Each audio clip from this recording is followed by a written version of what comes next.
20 years ago now. Yes, so indeed. When I was about 19 that we met with you, and Wendy was working with you then and everything. Right, right. It was good, and I congratulate you. Really, it's just been a long haul, almost 20 years now. Yes, indeed.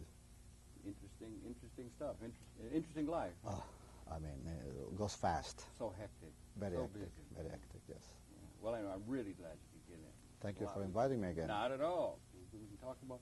And welcome very much to Conversations, where it's a pleasure to welcome to the program Dom Serafini. And Dom Serafini and I had done a program, we were just reminiscing, nearly 20 years ago when he was first starting and was the founding force behind a journal and a magazine called Video Age International, which I would say, and I've shared with him in all candor, that I had read in those days broadcasting and multi-channel news and all the other journals that were concerned with television. Television, Radio Age, and my favorite old was one. Video Age International. Thank I thought you. it was a really good piece of work then, and it is so now, and you've been working on that, and we're going to talk to him about video, television, film, internet, and other kinds of developments, and I want to welcome you very much to Manhattan Network Studios. Once again, thank you. Not at all. And we do want to take a minute, if you can, for a minute, because Dominic is so busy. He has more frequent flyer miles probably than anyone else on this planet. He's very busy, and he just was able to fit in coming to the studio here. When we were taping, we were going to do a program with our friend Clayton Patterson, who's a filmmaker, and he's down in the Lower East Side. And we wanted to let people know that Clayton very kindly said that we could set that aside for a later date, but that we could remind you that he has a special showing that's coming up. And that's going to be on the 17th of March. That is the special presentation of a film, Clayton Patterson, The Battle for Tompkins Square.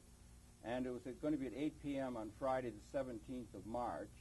And it's at Millennium at 66 East 4th Street in New York City. And you can call 673-0090 for information. And one and all should try and get themselves to see this film by Clayton. And we thank you very much, Clayton, for having given us a chance to talk to Dominic. And appreciate your letting us put that in. Okay, I wonder if you could, Dominic, you got this incredibly interesting journal that keeps going, but could you share from your own personal background, where you were born and raised, a little of your education, and then how you came to start this journal, the Video Age International, and then maybe we could talk about the state of the business, as it were. So you like to know a little bit about me? Yeah. Rather than, can we talk about the newspaper? It's much more interesting. Yes, of course we're going to talk about the newspaper. Okay. But the newspaper very largely is you. You were the one who started it, I would submit. That's true. You got a lot to do with it. Well, let's see. I was born in Italy, as you can detect from my accent. I came in the States in 1968 as a journalist. I finished the school over there. You finished the university? No, actually was taught like a little bit more than high school. Yeah, okay, right, okay. So I came here, I was a journalist over there, was writing for as a freelance for a newspaper, technical magazine in Italy. I came over here to study color television because at the time, in 1968, we really didn't have color television. Yeah, I mean, in Italy. in Italy, in Europe. I mean, in general, in Europe, we didn't general, have. really? Right. Yeah, I mean, okay. England Yeah. started, but not really. Yeah, so I had my choice was either go to England because I had relatives, or to go to the United States. I preferred the United States because my relatives were in an area which was very convenient for me to here in the United States, you have on Long relatives Island. also. Yeah, Long Island. Right, Long Island. Yeah. So I And came. you were interested in the technology of television? Well, and I started as an engineer. Okay. So my background always been the technical aspect of television. Yeah. I used to go to conferences, listening to the new developments for television. It's been an amazing series of developments really in the past, incredible, from color television on and all these things, and it's coming exponentially. It's really amazing intellectually to watch the technological development of communication. Nowadays it's unbelievable. It's really going. Well, you had an engineering background, but your magazine, if we can, and we are going to get, believe me, programming is not only programming, but also the business side of things. You're mostly business and programming. Okay, I didn't mean to interrupt. But basically going back, so I used to work, and then in order to make extra money, I used to repair television sets. Okay. So I used to repair, write about developments for a technical magazine in Italy, and of course going to school. Well, you did that here? In Italy. Yeah, in Italy, all right. You did that to get your way through school. Right. You worked your way through school by writing about technical issues. No, well, no, this was something to have extra money. Yes, I see, right. So then I finished the schooling in Italy. I didn't want to go to the college right away, to the university, so I wanted to study, learn more about color television, which was very intriguing. So I came to the United States, and I just finished 1968 was a very hectic, strange period in history. Oh, really? Because in Europe, demonstrations because of the Vietnam War. Oh, it was amazing. So it was that period. So I left to Europe. That's when the French students exactly, closed everything the down. Spring, And it was all over the world. Yeah, there was something blowing in the wind. Right, 68 in the spring in Europe. Right. Then I came over here in the fall, and once again I went through another 68. Yeah. Try to learn a little bit about television. Try to find a college. I went to... You're still coming at it from the engineering side? Always from engineering side. Okay, well that's a good place to begin, yeah. So, and at the time, in order to support myself, I used to live with my aunt. I used going to college at night, school at night, and during the day I used to work for a repair shop and also write for the Italian newspaper, magazine, which was paying me approximately $300 a month. I see. And were you writing on technical things? And were you going to an engineering school? No, was going liberal arts. Liberal arts. Okay, right. Okay. Because of my English. Yeah, all right. So I used to write for this, continue writing for the Italian publication. It used to pay me $300 a month, but it was not enough. So I started to work as a repairman, make extra money, but still wasn't enough. Then I started working for a radio station. I started to work for a cable system on Long Island. That was coming in, yeah. Cable was very big at the time. One point, around 1972, 73, I started to translate my Italian articles into English. I see, right. And then sell different parts of the world. Right. Including a publication in New York called Television Radio Age. Oh, yes, right. Very, very famous. Yes, right. Now it doesn't exist any longer, but it was one. But it was very very important. Was a very good publication. And you would translate articles you'd written in Italian into English and submit it to them, and they would publish exactly. it. On technical issues, by and large. Always technical. Okay, right. Recycling the stories. In right. fact, right. Try to make more money with the same product. Right. Learn from P&G, Procter & Gamble strategy. Yes, but anyway,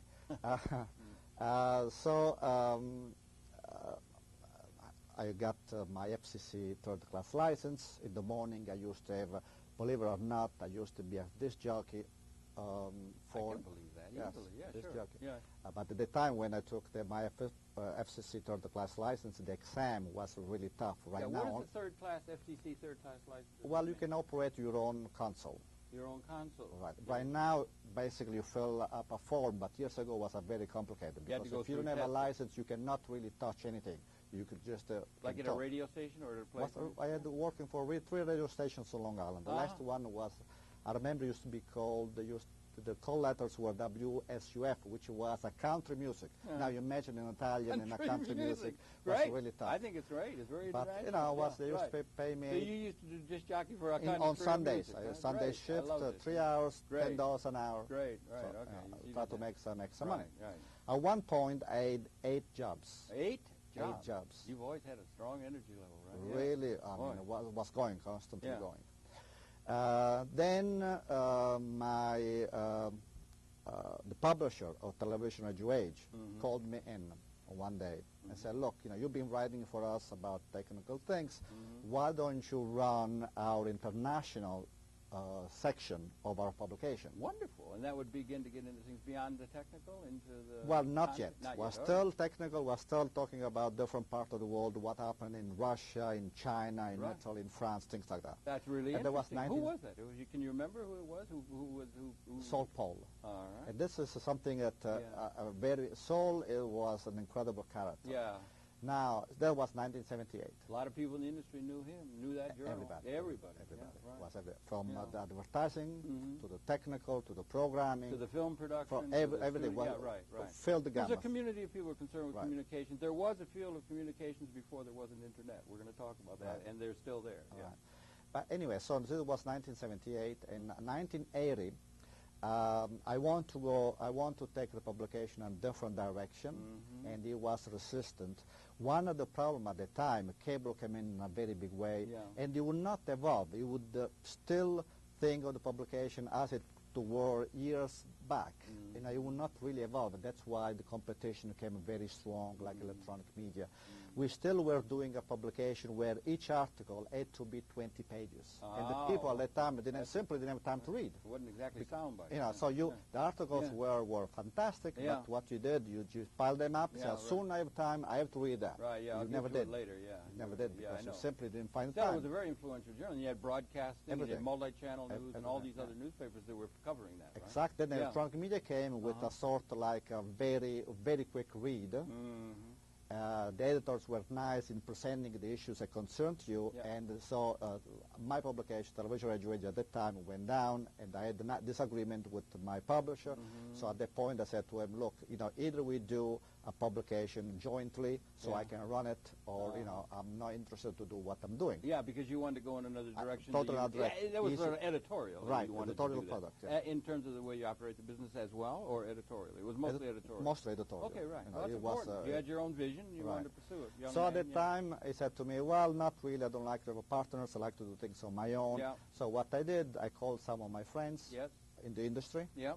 You had made some friends now, I should have thought. At the time, right. you know, ABC, MGM, actually, you know, in Italy, Berlusconi, Columbia, and everyone gave me money in advance against future ads, future advertising. And with that, I was able to raise enough money to start Video Age International. That would have been 1981. You finally got it started. It took me a year to put together, but in the fall of 1981, Video Age was born. Right, I remember. And became Video Age International. International. And it was international from the beginning. You wanted international review, and you wanted to see that you had that global view. Right. We're not talking about globalization. You were taking a global view all along. 1981. Some of those journals that followed the industry were pretty nationally oriented. They weren't so globally oriented as yours was. Exactly. In 1978, there were only two actually three, because Variety was always there. Only three international publications: Television Radio Age, my former publication, TV World, and Variety. And now there are over 40, but I'm still the only independent left. So what does that mean when you say independent? It was in your literature. So what do you mean when you're independent? Independent. Who are the others? Are they beholden to some corporate entity? Or what do you mean independent? If you take Variety, you take you're second to Variety, no? International, yes. International. You're second only to Variety, which is amazing. Right. But Variety is part of a huge conglomerate. It certainly is. It's a $19 or $20 billion concern. And that much? Exactly. And they compete with me with at least 6 publications. Really? They're everything. Sure. So you have Variety, which is part of Read. Then you have a Hollywood Reporter, which is part of VNU. Read is English. Tricia Wilkinson. No, doesn't know anymore. She sold. She's moved. See, I'm behind the curve here. She sold I used to be running in those. To Billboard, the VNU is a Dutch concern. Right. Hollywood Variety is British. Then you have Hollywood Report is Dutch. Right. Then you have a British company. Hollywood Reporter is Dutch now.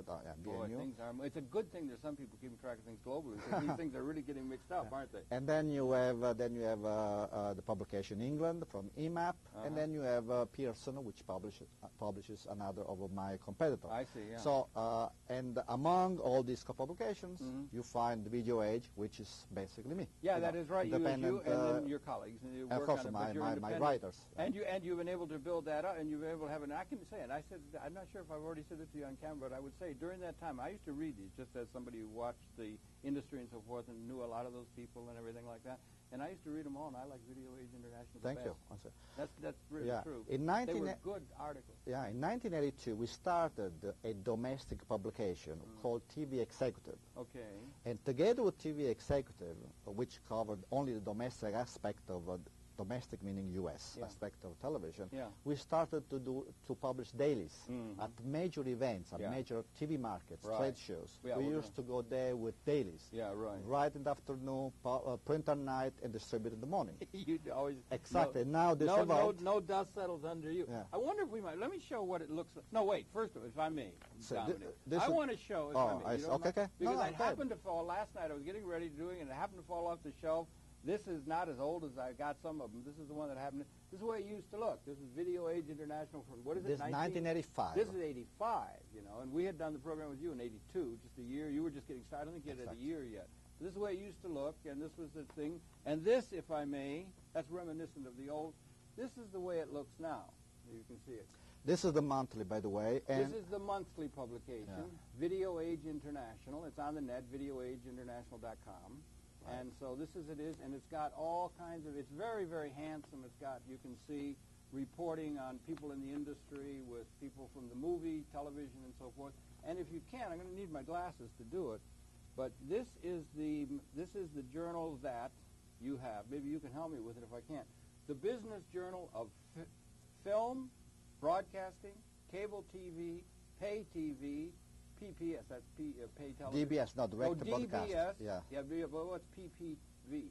Pay-per-view. Pay-per-view, webcasting, production for the video industry. Television industry. For the television industry. Well, that's a big blot you've taken off, and you've covered it all. And now, this is the daily.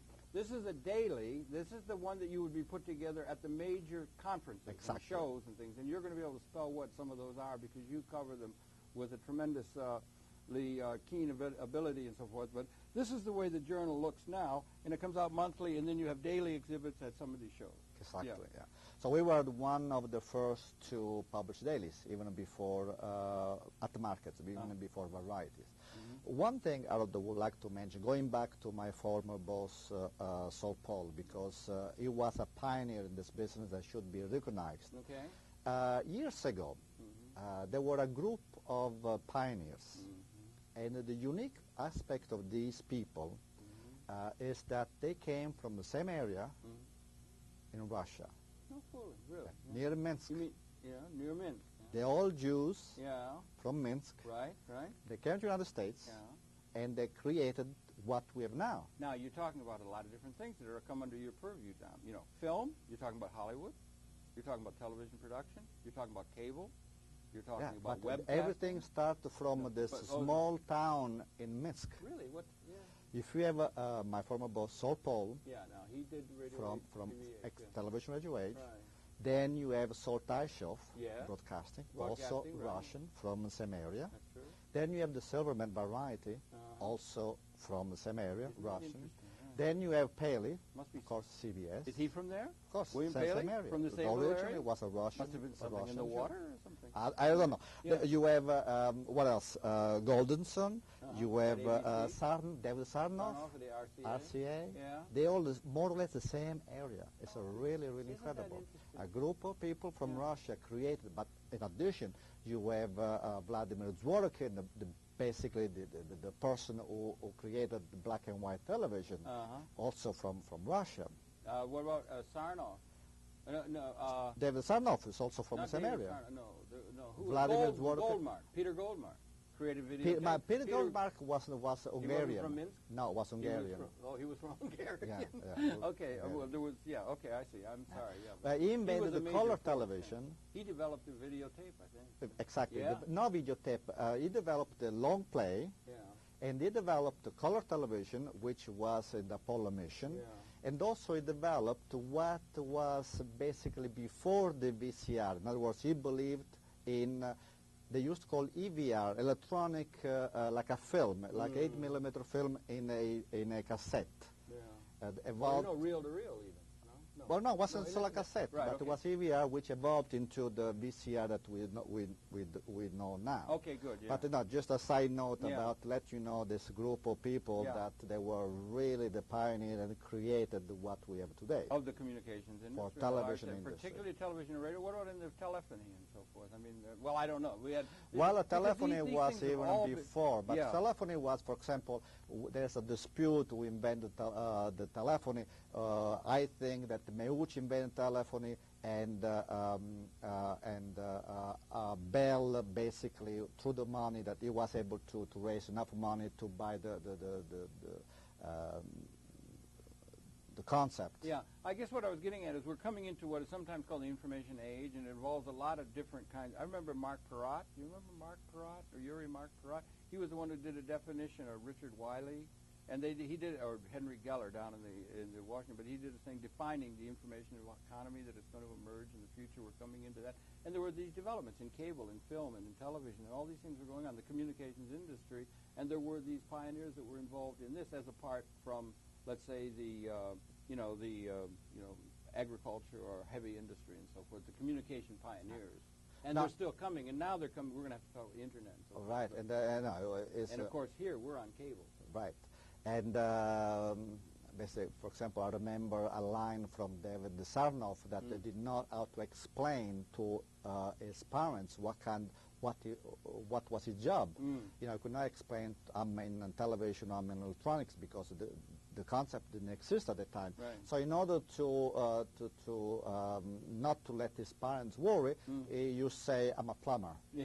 Plumbers. So they understand what a plumber, they can understand. The water plumbers do. So right, it was difficult to explain.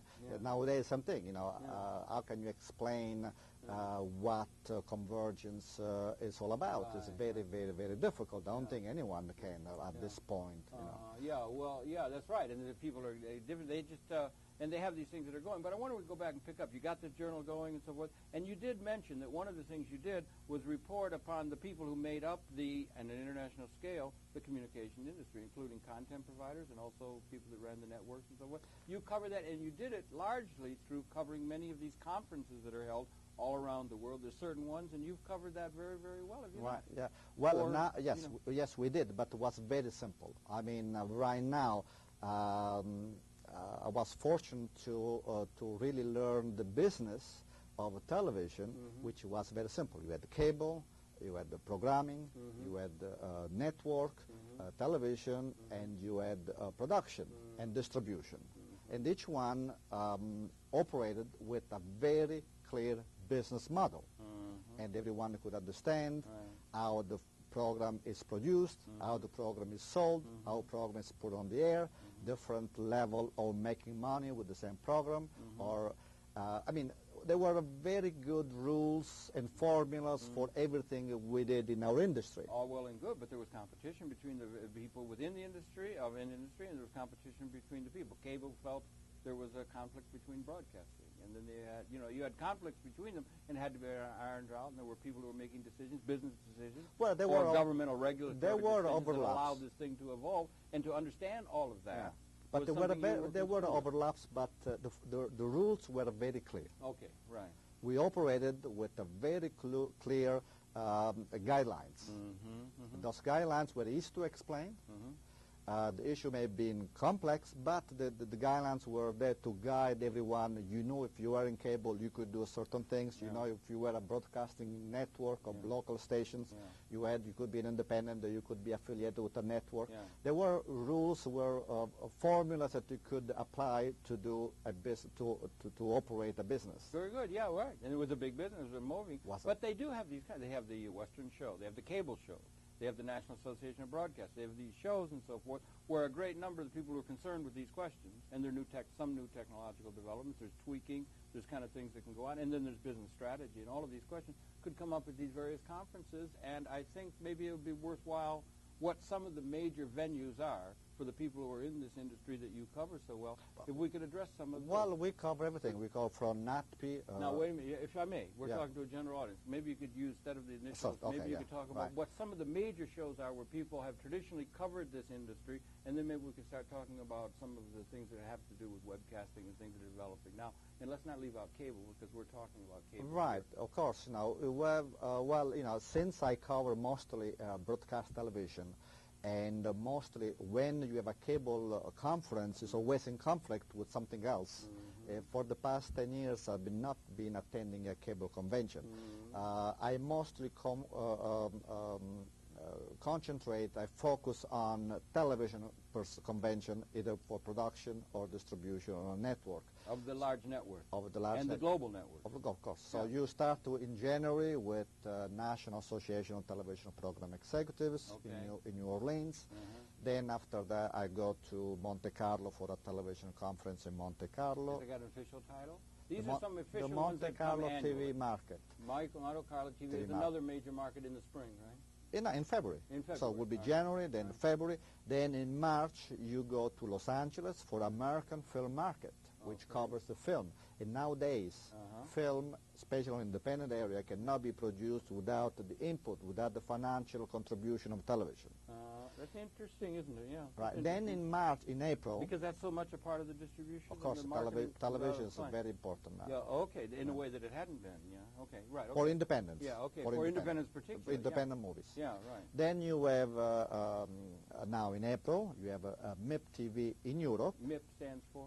MIP is a French Marché International de Programmation, which means International Market for Programs. MIP. Yeah. MIP. Then you have NAB in Las Vegas, National which Association of Broadcast. NAB, exactly. That's a major conference here Major, in the United major. States. That's the major conference of the year Exactly. as far as the industry is 90,000 concerned. people, 100,000 people. That's a biggie. Well, CES, the Consumer Electronic Association, is even Chicago. bigger. Is that always in I Chicago? think it's in Chicago. I'm not Usually, sure. no? Yeah, usually. Oh, I'm sorry. Go ahead. Yeah. It's worth And then that's so April. Then in May we go to Los Angeles before the Los Angeles screenings, and that's when the networks announce the new season, and international people come here in the States to look at the programs that they might before the syndicate. competition, because at least 60% of the schedule is filled by with American shows. Okay. And 60% of the world schedule? What are you talking of American shows? Shows that were produced in the United States. Well, if basically without American shows, you cannot run a schedule overseas, a television station, because you cannot afford to produce 100% of the shows. So you need to buy programs for America, the quality, because the volume. Yeah. Okay, that'd be interesting. So they come over here, the broadcasters from overseas, they go to Los Angeles and they look and they buy programs. That's a purely programming conference, which is not organized. That's something we might come back to, the degree to which the United States has a dominance in terms of marketing of film and video and large-scale video fare in the world market. Right. It's a one-way street. Well, I mean, we can talk. There's an interesting aspect of it. Yeah, right. So this is you're covering things internationally. And exactly, this is Los Angeles, which no one organizes. It's it's organized, basically evolves by itself, with each studios coordinating their own screening, and we put everything together with a catalog. When you say we, you mean Video Age International? Yeah, exactly. Good for you. Okay. Good. Then we It's take got a kind of independent it touches into some of the independents. well, LA screenings, the independent they orbit around this event, but mostly it's a studio-run operation. Okay. Studios. Then we have June. I go to Canada, and then What's in Canada? That's well, a it's a vacation. No. All I don't take I don't take vacations. That's Banff, right? Banff, Banff yes, is gorgeous. Huh? Yeah, beautiful, Yeah. beautiful. So that's a major television show for Canada and also for North America in general. Then in July, I spend July in Europe. On vacation? Well, kind of. sort Maybe a of. I little mean, bit. I can Little afford to bit. take a couple of days off Okay, at right, a okay. time. Then we start all over in August. I go to Los Angeles to get ready for the fall. Yeah.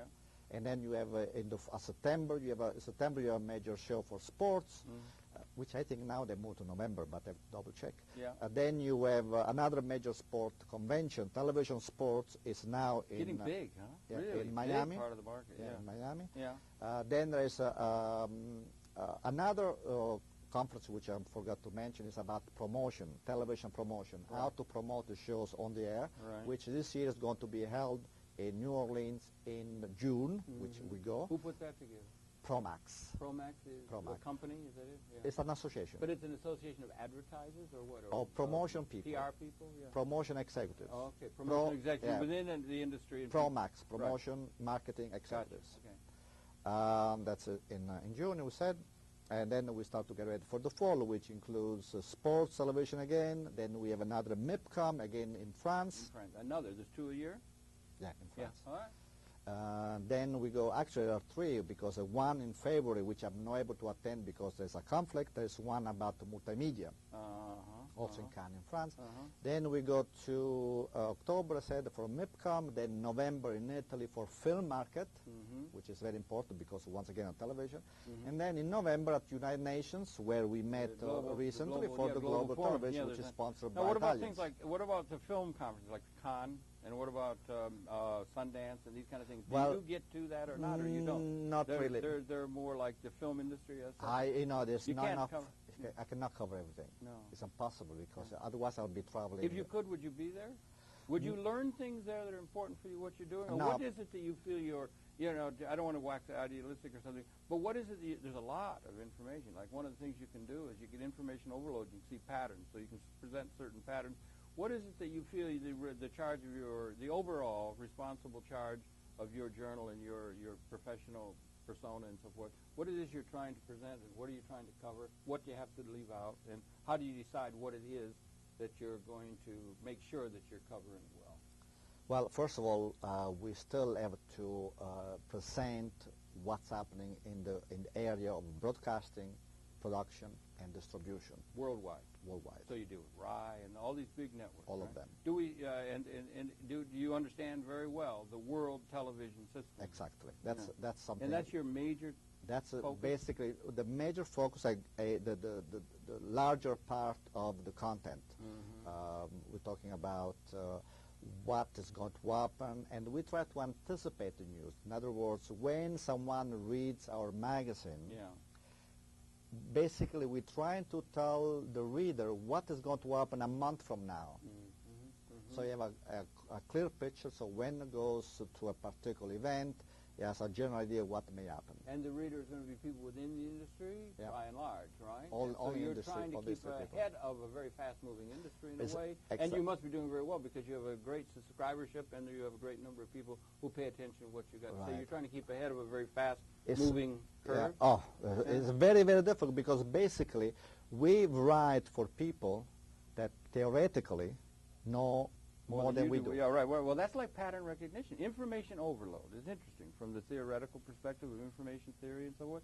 You get information overload. A lot of people feel information overload. You got too much information, but it permits pattern recognition. So somebody's within a system, they may feel overwhelmed by it. But if you get above that or you get above the level, you can see that information overload within a system permits pattern recognition at a higher level than that which the people feel overloaded within. It's a very important metaphor for human affairs as things develop exponentially now, but it might be good for you too. But we have to be careful. So in 1998, we introduced the internet for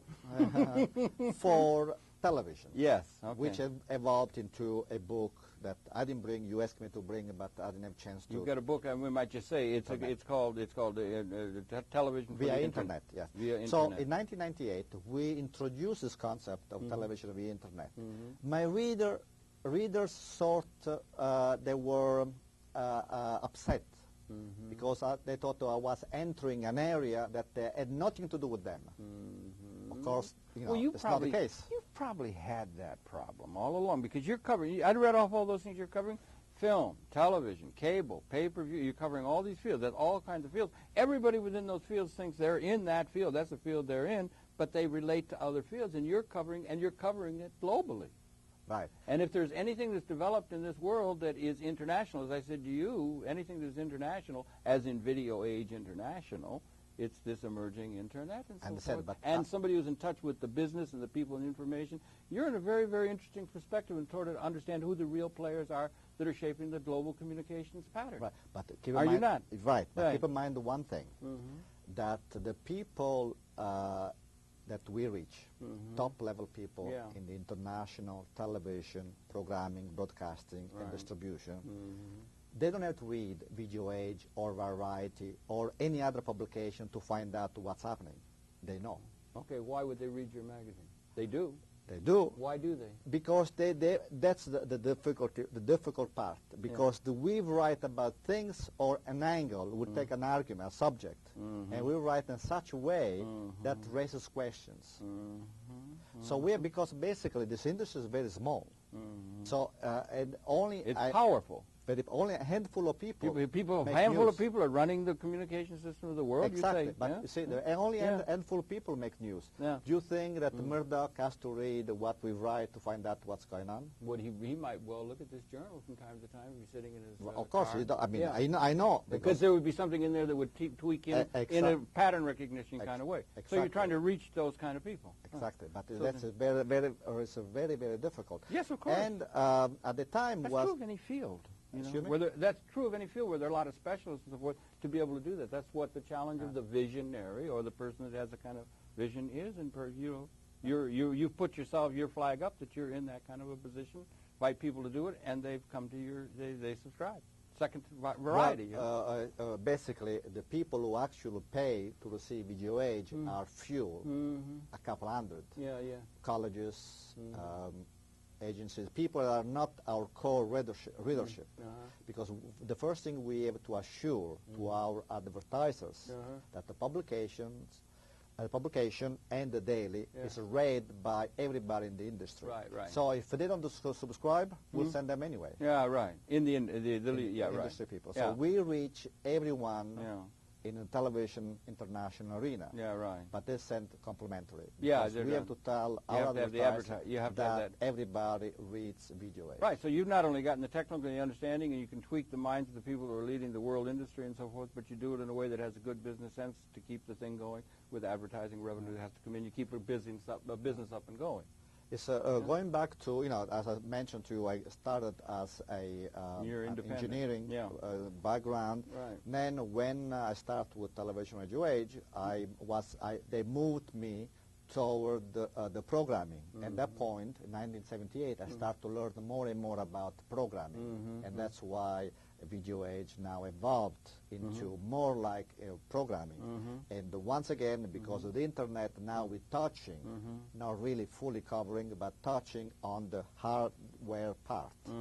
Hardware meaning the equipment. Yeah, you're doing that with, you've got this webcasting segment of it. Webcasting section. And you have taken it upon yourself to catch up with this from an engineering perspective with the developments of the internet. It's quite a challenge. It's a big challenge, and it's very complicated because we talk two different languages. Yeah, yeah. When we say we, who is the we? Well, the television industry. The television industry. That includes film, no?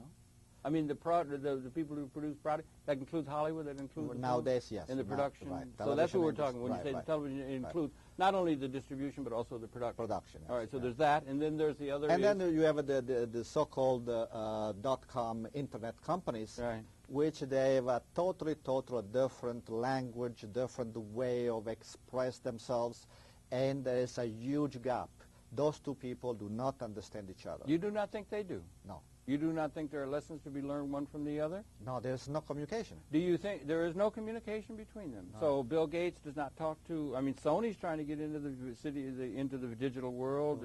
Exactly, but they are a two day different and all groups. that. They go to Mr. Allen's meetings in Idaho. I mean, people try to force them to bridge, to use the email. Yeah. I mean, television people are Don't not use using email? the internet. They're not? They're not? No, they are afraid. They are threatened. They simply said, I don't understand, which is very... Did you ever see any of that among the broadcasters, NBC, Mr. Goldenson, and that kind of thing, at the challenge when Ted Turner came along with cable, that they felt that way, that cable was that kind of a threat to them? No, cable... It's different. No, it's different because cable, as I said before, was a very clear pattern and guidelines.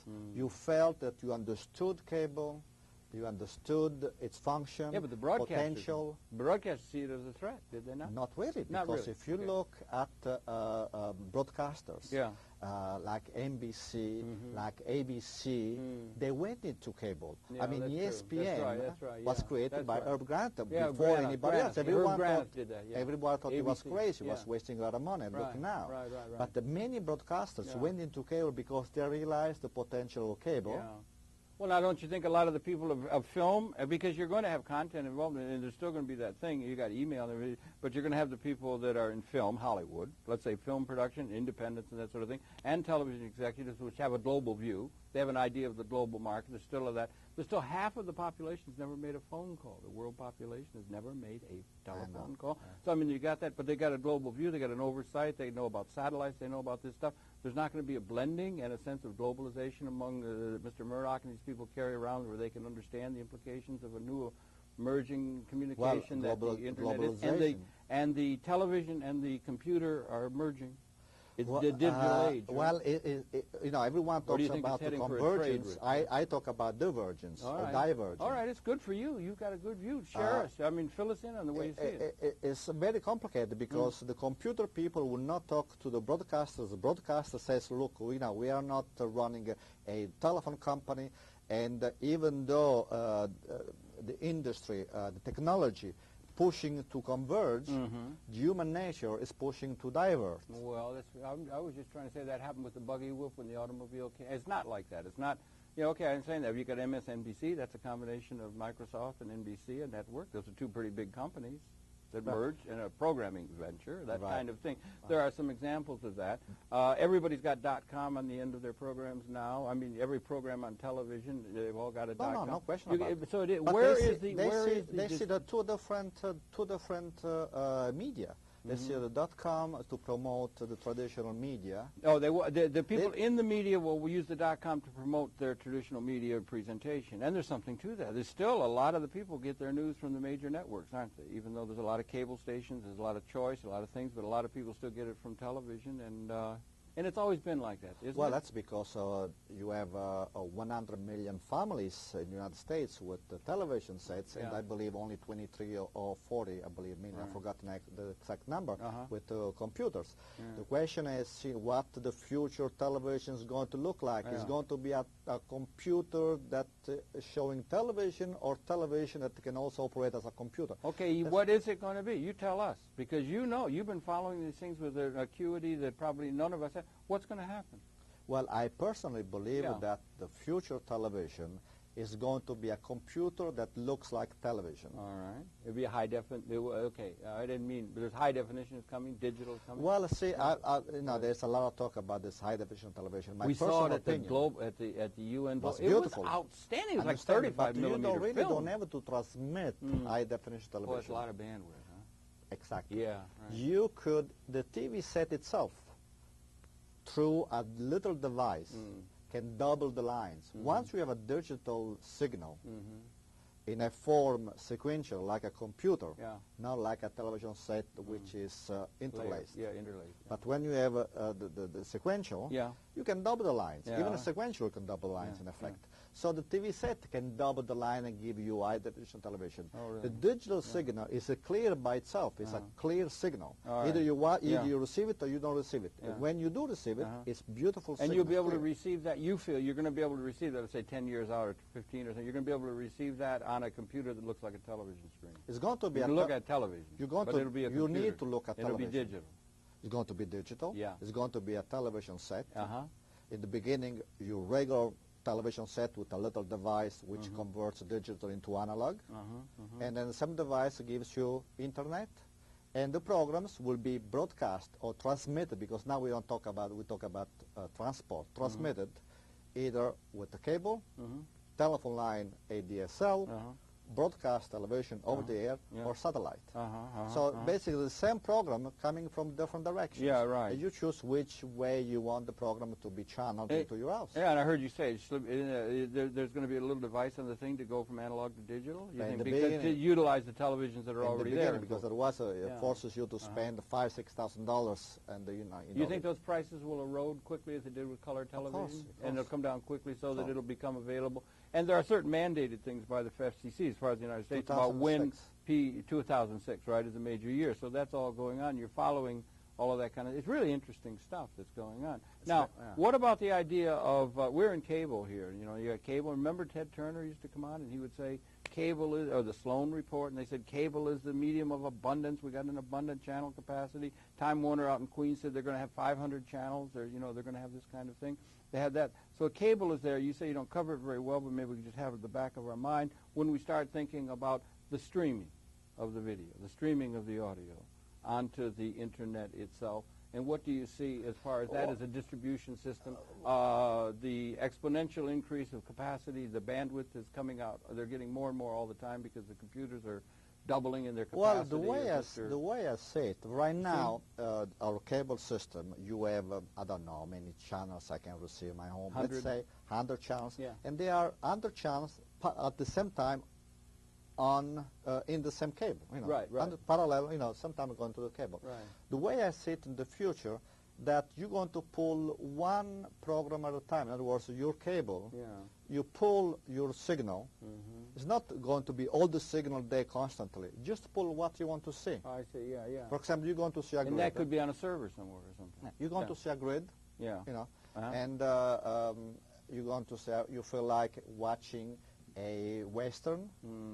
You click Western, and then it gives you all the programs available to you right now. So you click what you want to see, and the program comes to your TV set. And you're going to be able to go like to the Alexandria Library back in, in Egypt and so on. You're going to be able to get a wide variety of things that you're going to be able to draw upon, including archival stuff. You're going to be able to get. But that's a traditional web transmission. We're talking about now regular television. Yeah, all right. In other words, we're going to move from the 500 channels.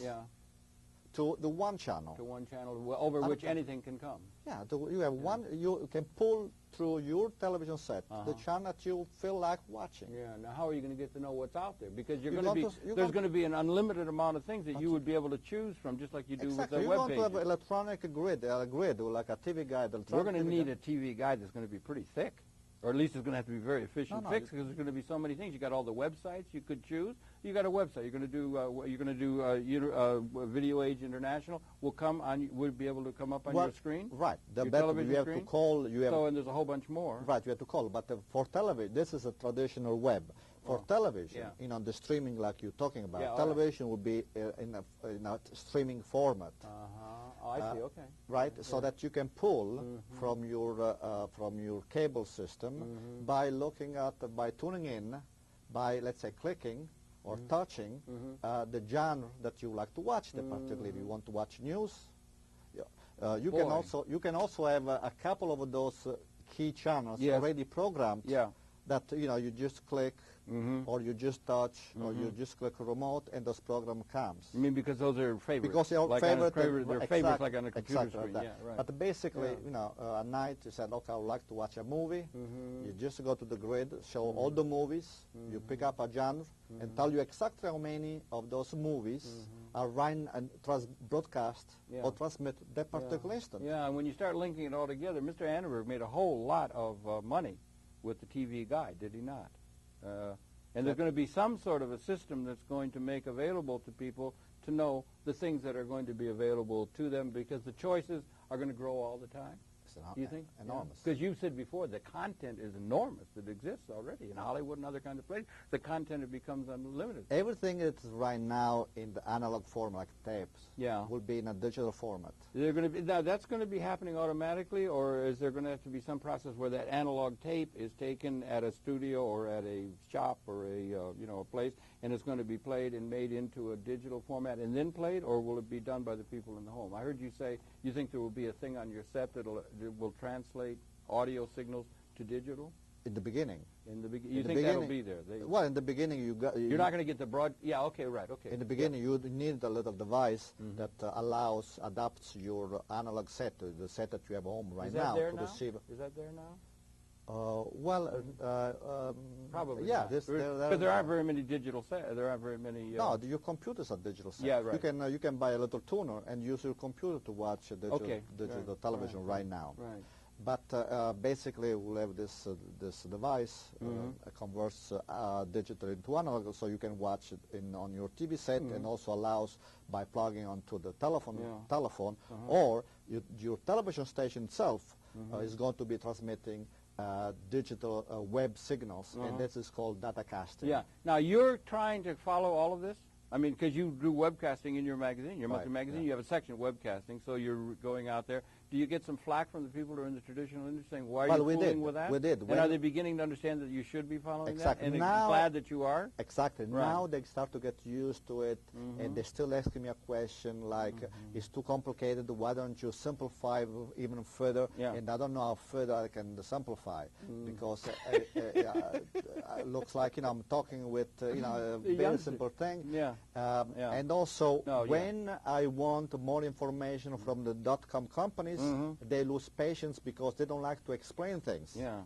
So it's They very don't. They do. They usually stand with their arms akimbo as they throw out all kinds of terms that you have no idea what the hell they're talking about, but they know, you know. They It seem really to know, is. but then they seem to know. It's like, and they why do they always stand with their arms akimbo? I don't know. I start email conversation with those people. I reach one point and said, well, you should call somebody else. They've never been able to answer your questions. You know, everyone knows from A to D, someone from D to F, you know, and not everyone seems to know the whole Do you think it is like not you so much, but for me certainly, it was older people, right? You get a 12-year-old and they seem to be able to talk that language. It's as though they learned it like they learned English. Do you think there's anything to be said for it's an well, age they thing?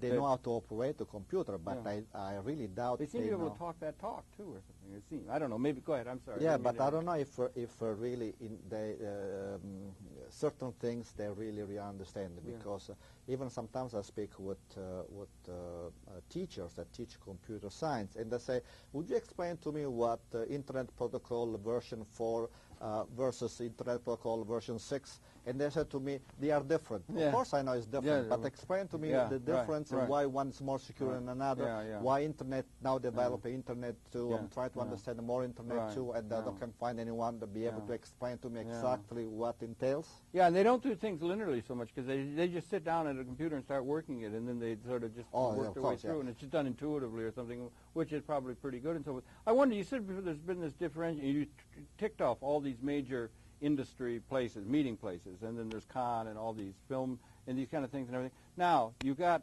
where are the gathering points of the digerati, for one of them, the digerati, the people that are concerned with this? You have Mr. Allen, I think, is it out? He has his meeting in Idaho and everything, and you get, you know, Bill Gates, and all the, you know, there's a dozen people who get together or something, maybe Mrs. Graham. See, and they've got a day from Sony is there now, and see, he's trying to bring Sony into the world, you know, he's in the world of film and that sort of thing. And where are the bridges being made between the giants that are running this communication system, digital and traditional, and broadcasting, and the new developments that the web is harkening? Where are the people getting together, the synergistic kind of? I really don't see. In your view, that's the conference you'd want to go to. Right, but every time I go to a conference and trying to understand more where this digital / internet is going, the people who tend to give presentations don't really tell you what they are doing. They tell you how great they are. They go into jargon, right? Besides the jargon, they tell you how great they are, how wonderful they are. They want publicity, but then they don't really give you anything. So most of the time it's a waste of time. Oh, really? That's a shame. Yeah. And now you're talking now about the things that are the web, the web conferences and that. You can get along real well with the people in the television industry worldwide and talk to them, talk their language, know them very well. That's what you're familiar with. But what you're having trouble with all that knowledge and the global knowledge and the communications that's so important to the world, Mr. Murdoch, Mr. Turner, and the cable, and all of these kind of Sky and you know, TV and all these kind of things are very important and everything. But trying to take that knowledge, people who have that knowledge and understanding of the world, and somehow make linking with the people that are in the internet world. That's where the problem is. The more I understand a subject, the more I'm able to explain it to my readers. Your readers. You want so I have to understand every single. Before I write an article about the merge or the convergence between the internet and television, I have to understand every single aspect. Otherwise, how can I explain? Every single aspect is a lot. You might be looking for patterns, maybe. Well, no. You know, for example, if we're talking about ADSL, it's a television is going to be transmitted via internet through the ASL line. I have to understand what ADSL means. So I have to understand telephony. So I understand exactly what's the difference between the transport twisted pair compared to regular, the way that the signals are transmitted now, the packets are transmitted now versus the packet transmitted over the ADSL line, which basically the same line like it is now, twist pair, but the modulation is different. So I have to understand before I'm able to tell my producer, distributors, broadcaster, who is going to be affected by this, what this ADSL means. I understand, but what I'm saying in all due respect is that, you know, Buckminster Fuller is my philosophical hero. He was a comprehensivist. He was a philosopher. Vision thing, you know, he's a philosopher. Or Marshall McLuhan. Marshall McLuhan's on the masthead. He's understood. He's understood on the masthead of Wired magazine. Comprehensive, looking at everything. And they would look at everything so that when you look at everything, you can see certain patterns, and that the opposite of that is to be specialized. So people are very specialized in their particular thing. Very specialized, and they're maybe making money at it. They're very specialized, and then you've got a tremendous out of energy, and you can go down that stream of dendrites right out to the edge where you can just get lost in every little field. What we need are people of vision. What we need are people that are trying to understand the overall implications. You might want to even include that if it were in the political realm. You want people that have some sort of an economic notion of what all these things mean. Economic. Of course. We need the vision thing. And Mr. Bush, Mr. George Bush Sr. used to be derided in a certain sense, the vision thing. We need vision.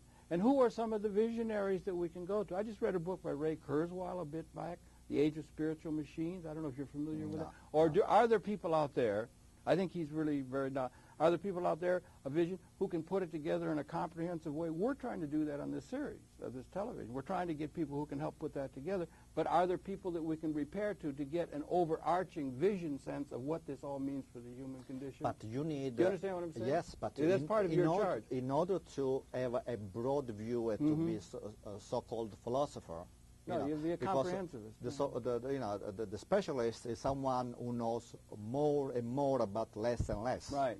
Yeah. And that's the trend. Yeah, and the philosopher who knows less and less about more and more. Yeah, and they'll be called master of jack of all trades and master of none. They will be charged with. And the comprehensivists are very, very derided generally because practicality goes the line of specialization. Yeah, that's where you make a dollar. But to be a philosopher, to have an encompassing view of what's happening, you need the help of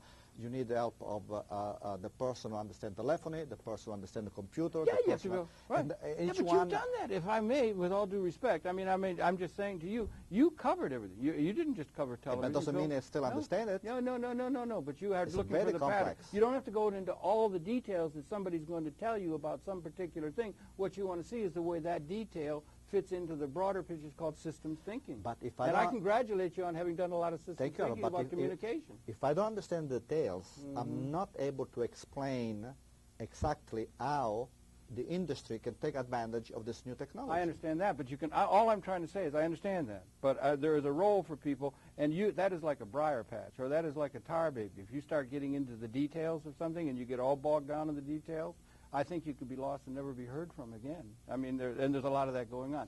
Again, just one last thing. Is there any particular people that are particularly visionaries that you think, because all of this communication blends over into the political and into the economic realm of responsibility You're talking and about programming? The next Marshall McLuhan? Yeah, or something. Not only necessarily Marshall McLuhan. Marshall McLuhan was very insightful, you know.